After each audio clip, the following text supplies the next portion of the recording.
안녕하세요. 연금이야기 차경수입니다. 연금을 적립하고 운용하는 것만 신경 쓰지 마시고 연금을 언제 어떻게 받을지도 전략적인 접근이 필요합니다. 연금 수령 방법은 다양합니다. 연금 상품별로도 다르고 보험사 연금과 증권사 연금의 수령 방법도 다릅니다. 10년, 20년 확정형과 죽을 때까지 받는 종신형은 많이들 알고 있습니다.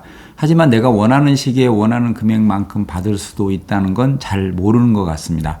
어떤 계좌에서 어떻게 연금을 받아야 세금도 줄이고 연금 수명을 길게 가져갈 수 있을까요? 연금 수령 방법 알아보겠습니다.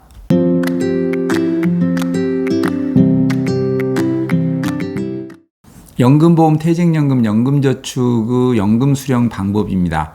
은행에서도 보험상품 팔고 보험사에서도 연금저축에 가입할 수 있습니다. 어디서 가입했느냐가 중요한 게 아니고 생산지가 어디냐가 중요합니다. 농협에서 가입했어도 NH농협 생명보험이면 은행 상품이 아니고 보험사 연금입니다. 가끔 나 은행에서 가입했는데 보험 아닐 거야 이런 분들 계십니다. 보험 팔면 수당 많이 떨어지니까 은행에서 보험을 판 겁니다. 그 수당은 다 내가 내는 거고요. 내가 가지고 있는 연금보험, 연금저축보험, 변액연금은 어디서 가입했든 생산지가 보험사입니다. 보험사 연금 수령 방법이 적용됩니다. 보험사 연금 수령 방법입니다. 수령 주기는 매월, 분기, 반기, 매년 중 선택할 수 있습니다. 그러니까 매월 받을 수도 있고 1년에 한 번 받을 수도 있죠. 종신형, 확정기간형, 상속형, 신탁, 계약, 연금이 있습니다. 연금 개시 전에 연금 수령 형태를 정해야 합니다. 즉 계약 당시 10년 확정형으로 계약을 했더라도 대부분 연금 개시 전에는 20년으로 또는 종신형으로 수령 방법을 변경할 수 있습니다. 하지만 연금 개시를 한 이후에는 수령 형태 변경이 안 됩니다. 또한 연금 개시 이후 재취업을 했다고 해서 연금 수령을 일시 중지시킬 수도 없고 자식 결혼 자금이 필요해서 일부 목돈을 찾고 싶어도 찾을 수 없습니다. 목돈이 필요하면 전부 해지해야 합니다. 종신형은 중도 해지도 안 됩니다. 한마디로 보험사 연금은 연금 수령 방법이 매우 경직되어 있습니다. 상황 변화에 쉽게 대응할 수 없습니다. 상품을 운용하고 있다면 연금 개시 전 운용 중인 상품은 모두 매도 후 연금전환 특약으로 가입돼 운용됩니다. 무슨 말이냐면 예를 들어서 변액연금을 개시하려면 운용 중인 상품을 모두 매도 후에 연금전환 특약으로 가입되는 것입니다. 그리고 공시이율을 붙여줍니다. 연평균 공시이율은 약 2.25% 정도 됩니다. 그러니까 내 돈인데 보험사에서 자기 돈처럼 운용하고 약 2.25% 붙여주는 구조입니다. 그래서 나는 이런 게 싫다면 신탁계약연금형으로 운용하면 됩니다. 이 경우 상품을 내 책임으로 운용하면서 연금 수령이 가능합니다. 신탁형의 경우 기간을 정할 수도 있고 금액을 정할 수도 있습니다. 금액 지정형이면 수령 중 연금액 변경도 가능합니다. 다만 이 경우라도 연금 개시 이후에는 일시 중지할 수도 없고 목돈 인출도 안 되고 수시 인출도 불가합니다. 연금 전환 특약 수수료도 꽤 부담됩니다. 확정형은 연금 개시 후 연금 연액의 0.8%를 떼고 종신형은 1.2%를 뗍니다. 운용 자산관리 수수료와는 별도로 연금 타는데 왜 수수료를 떼는지 모르겠습니다. 증권사는 이런 수수료 없습니다. 보험사 IRP 계좌에서 운용할 수 있는 상품도 매우 제한적입니다. ETF 실시간 거래도 할 수 없고 펀드 보수도 높은 편입니다. 판매 보수를 제외해도 채권 혼합형 펀드 보수가 0.68%가 넘습니다. ETF보다 상대적으로 높은 수준입니다. 증권사 연금 수령 방법을 알아보겠습니다. 정기연금 형식입니다. 보험사처럼 10년, 20년 종신 그런 개념이 없습니다. 월, 분기, 반기, 연으로 기간 또는 금액을 지정해서 연금을 받는 방식입니다. 총액을 지정할 수도 있고 잔액을 지정할 수도 있습니다. 총액 지정 방식이란 연금 수령 누적 금액이 내가 지정한 총액에 도달을 하면 자동으로 중단하고 이후 원하는 대로 설계해서 다시 찾을 수 있습니다. 그러니까 예를 들어서 1억 중 6천만 원까지는 매달 200만 원씩 타다가 누적 수령액이 6천만 원에 도달하면 일단 지급을 중단합니다. 그리고 다시 수령 액수를 조정한다든지 설계를 다시 하는 겁니다. 잔액 지정 방식이란 연금 수령 후 잔액이 지정한 금액에 도달하면 자동 중단합니다. 월 200만 원씩 기약 없이 타다가 잔액이 4천만 원 넘으면 자동 중단하는 식입니다.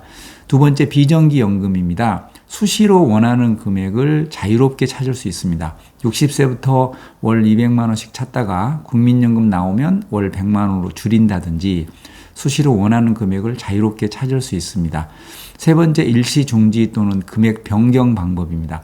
60세부터 월 200만 원씩 받다가 재취업해서 연금 필요 없으면 일시 중지시킬 수도 있고 아들 결혼할 때 3천만 원 정도 목돈으로 찾을 수도 있습니다. 증권사 연금저축이나 IRP 계좌에서는 원하는 시기에 원하는 만큼 수도꼭지를 틀어서 받아먹다가 더 필요하면 수도꼭지 더 틀면 됩니다. 줄여도 되면 조금 잠그고 재취업해서 필요 없으면 아예 잠가버리고 목돈이 필요하면 목돈을 찾으면 됩니다. 세금 떼고 급여계좌로 퇴직금을 받은 사람에게 묻습니다. 왜 IRP 계좌로 받지 급여계좌로 받았어요? 내년에 아들 장가갈 때 5천만 원 정도가 필요해서요. IRP 계좌로 받아서 필요한 목돈만 찾으시면 되는데요. 연금인데 내가 필요할 때 목돈으로 찾을 수 있다고요? 네, 찾을 수 있습니다. IRP 계좌로 받으면 매년 조금씩 최소 10년간 나눠서 받아야 하는 줄 알고 내년에 목돈이 필요해서 월급 통장으로 받았다는 건데 연금 개시 요건인 55세 이상만 되면 증권사 IRP 계좌에서는 필요한 목돈을 언제든지 찾을 수 있습니다. 예를 들어 퇴직금 3억에 세금이 3천만 원이라고 가정하겠습니다.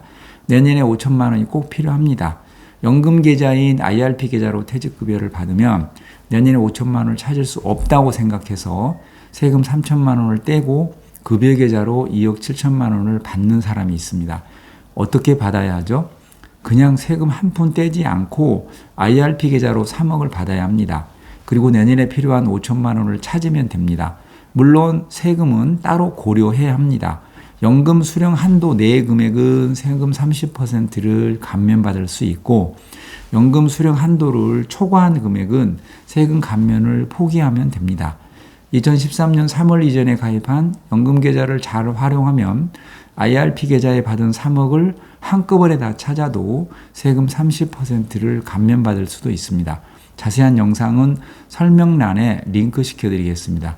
즉 세금이 문제지 연금 개시 후에도 얼마든지 목돈을 찾을 수 있다는 것입니다. 그런데 보험사 연금은 연금 개시 이후에는 매우 경직되어 있습니다.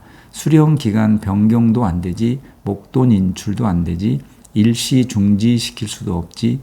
증권사 연금 계좌는 이런 게 다 가능합니다. 은행은 어떨까요? 최근 인출 방법을 유연하게 변경하고 있습니다.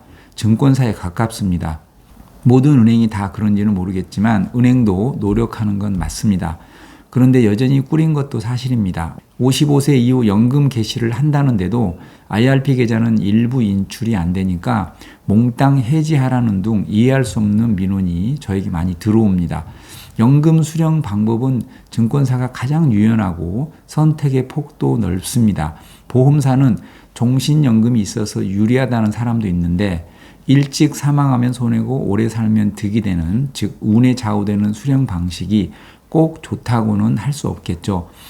보험사가 호구 노릇 안 합니다. 최저보증 상품도 쌓이는 건 괜찮은데 절대 일시금이나 확정형으로 못하게 하는 이유가 뭘까요? 억 단위가 넘는 큰 돈을 수십 년간 자기들이 운용하면서 그때부터 뽕을 뽑는 구조입니다. 쌓이는 거 엄청 강조합니다. 많이 쌓이면 뭐합니까? 받는 연금이 중요하죠. 65세 연금 개시하면 30년 가까이 내 목돈을 보험사에서 굴리는 건데 나에게는 매달 쥐꼬리만한 연금 외에 따로 운용 수익을 나에게 주지 않습니다. 그냥 꽃감 빼먹듯 빼먹는 구조입니다. 적립된 금액이 꽤 큰 것 같은데 수십 년 후에 받는 연금 액수가 물가 인상을 감안해서 적정한가? 연금 개시 후에도 수십 년간 고정된 연금을 받아야 하는데 이게 적정한가? 쌓일 금액만 생각하지 마시고 연금 액수가 적정한지 생각해 보시기 바랍니다. 사망하면 적립금에서 수령액 공제하고 내준다고 자랑하지만 내 적립금이 1억이고 10년 받다 사망 시 1억 가까운 큰 돈이 10년간 굴러갔는데 10년간 발생한 이자나 수익은 한 푼도 안 주는 구조입니다. 이미 연금에 반영되었다고요? 뭘 어떻게 반영했는지 유치한 설계사도 모릅니다. 그냥 성별 나이별로 지급률을 곱했다고 말할 뿐 내 돈 1억이 어떻게 굴러가고 거기서 나눈 이익을 몇 %로 잡고 그걸 어떻게 연금에 반영했는지 설명 못합니다. 사망 시 원금에서 공제하지 않고 연금 개시 전 적립금에서 공제하고 준다는 거 특별한 메리트 아닙니다. 증권사 IRP 계좌에서는 연금 수령 중 사망 시 사망 당시 쌓인 적립금 그대로 상속해 줍니다. 수명이 계속 길어지고 있고 보험은 죽을 때까지 종신으로 받기 때문에 큰 이익이라고 강조합니다. 연금액 산정 시 그렇게 수명이 길어질 거 다 반영했습니다. 그래서 연금 액수가 생각보다 적은 겁니다. 적립금이 큰 돈입니다. 연금 개시 후 수십 년간 저축은행 예금에라도 운용하면 이자가 많이 나옵니다. 그렇게 생수를 계속 공급하면서 원하는 시기에 원하는 만큼 연금을 받으십시오. 저는 최저보증 이율이 높은 좋은 연금저축보험도 연금을 개시하기 직전에는 증권사 연금저축 펀드나 IRP 계좌로 이전해서 연금을 받으라고 합니다. 연금 개시 이후 큰 목돈이 식물인간이 되는 걸 막기 위해서입니다. 좋은 보험도 연금 개시 전에 이전하십시오. 무슨 말이냐면 55세 이상이면 연금저축보험을 IRP로 이전할 수 있다는 건 아시죠? 내가 가지고 있는 연금저축보험이 최저보증 7.5%라면 로또 보험입니다. 이런 보험은 연금 개시를 최대한 뒤로 늦춰야 합니다. 그 기간에 적립금을 최대한 불린 다음 연금 개시 직전에 증권사 IRP 계좌로 이전해서 연금을 받으라는 뜻입니다. 증권사 IRP 계좌에서 받는 게 훨씬 유연합니다. 증권사는 연금 연액에서 따로 떼는 수수료도 없고 운용할 수 있는 금융상품도 훨씬 다양합니다. 원리금 보장 상품의 종류도 증권사가 훨씬 많고요. 증권사에서 예금에 가입할 수 있다고요? 전국을 다니며 강의하다 보면 증권사는 주식이나 펀드 같은 것만 하는 거 아닌가요? 이러신 분들 의외로 많습니다. 은행이나 보험사보다 증권사에서 매수할 수 있는 원리금 보장 상품 종류가 훨씬 많습니다. 연금저축보험 증권사 IRP 계좌로 어떻게 이전해요? 증권사 비대면 IRP 계좌를 개설한 후 증권사 앱에서 보험사 연금저축보험을 이전시키면 됩니다. 보험사에는 상의할 것도 없고 물어볼 것도 없습니다. 물어보면 이상하게 안내합니다. 16.5% 세금 뗀다고 악의적인 거짓말을 하는 경우도 있습니다. 고객이 잘 모르니까 거짓말을 하는 것입니다. 문의하지 마십시오. 그냥 이사갈 집에서 원격으로 이전시키면 됩니다. 증권사 연금저축 펀드나 IRP 계좌에서 연금을 받는 게 유리합니다. 연금 플랜 짜실 때 10년 확정, 20년 확정 이렇게 짜지 마시고 예금에라도 굴리면서 내가 원하는 시기에 원하는 금액을 찾으십시오. 그리고 재취업하거나 목돈이 필요하거나 여러 가지 상황 변화가 생기면 연금 액수를 증감하고 중지시키고 그렇게 탄력적으로 받으시기 바랍니다. 은퇴 후에는 자산을 모두 연금화하는 게 좋습니다. 가용 금융자산은 모두 연금저축펀드, IRP, ISA 계좌를 활용하셔야 합니다. 이 세 가지 계좌 외에 다른 곳에서 놀고 있는 자금들은 시간이 좀 걸리더라도 이 세 가지 계좌로 모두 피신시켜 놓으십시오. 건보료 금융소득 종합과세도 무섭지만 노후에는 현금을 들고 있으면 안 됩니다. 이 세 가지 계좌 내에 피신시켜 놓아도 언제든지 내가 필요할 때 찾을 수 있습니다. 새마을금고에 있는 돈, 주식계좌에 있는 돈 다 정리해서 연금저축펀드, IRP, ISA 계좌로 이전시켜 놓으십시오. 연금 계좌에선 세금 혜택도 있고 건보료도 비켜가고 금융소득 종합과세에서도 자유롭습니다. 과세 이연 효과도 매우 크고요. 부동산이 많으면 기회 될 때마다 하나씩 정리하십시오. 완전 비과세 금융 상품도 많습니다. 예를 들어 브라질 달러 국채에 5억 묻어놓으면 연 2,500만 원 가까이 달러로 이자를 받습니다. 아무런 세금도 없습니다. 건보료, 금융소득, 종합과세와도 전혀 관련이 없습니다. 세금, 건보료 걱정 없이 내가 원하는 기간까지 또박또박 달러로 5% 이자 받는 상품입니다. 또한 연금계좌에서 미국 고배당 ETF인 소울 미국 배당 다우존스나 에이스 미국 고배당 S&P 같은 상품에 장기 투자하십시오. 은퇴 후 좋은 인컴 수입입니다. 아무리 수익이 많이 나도 당장은 세금도 안 내고 건보료와도 무관합니다. 괜히 증권사 무섭다고 새마을금고에 넣어놓지 마십시오. 세금과 건보료도 문제지만 푼돈 되기 쉽습니다. 연금부자 되십시오. 또 찾아뵙겠습니다. 감사합니다.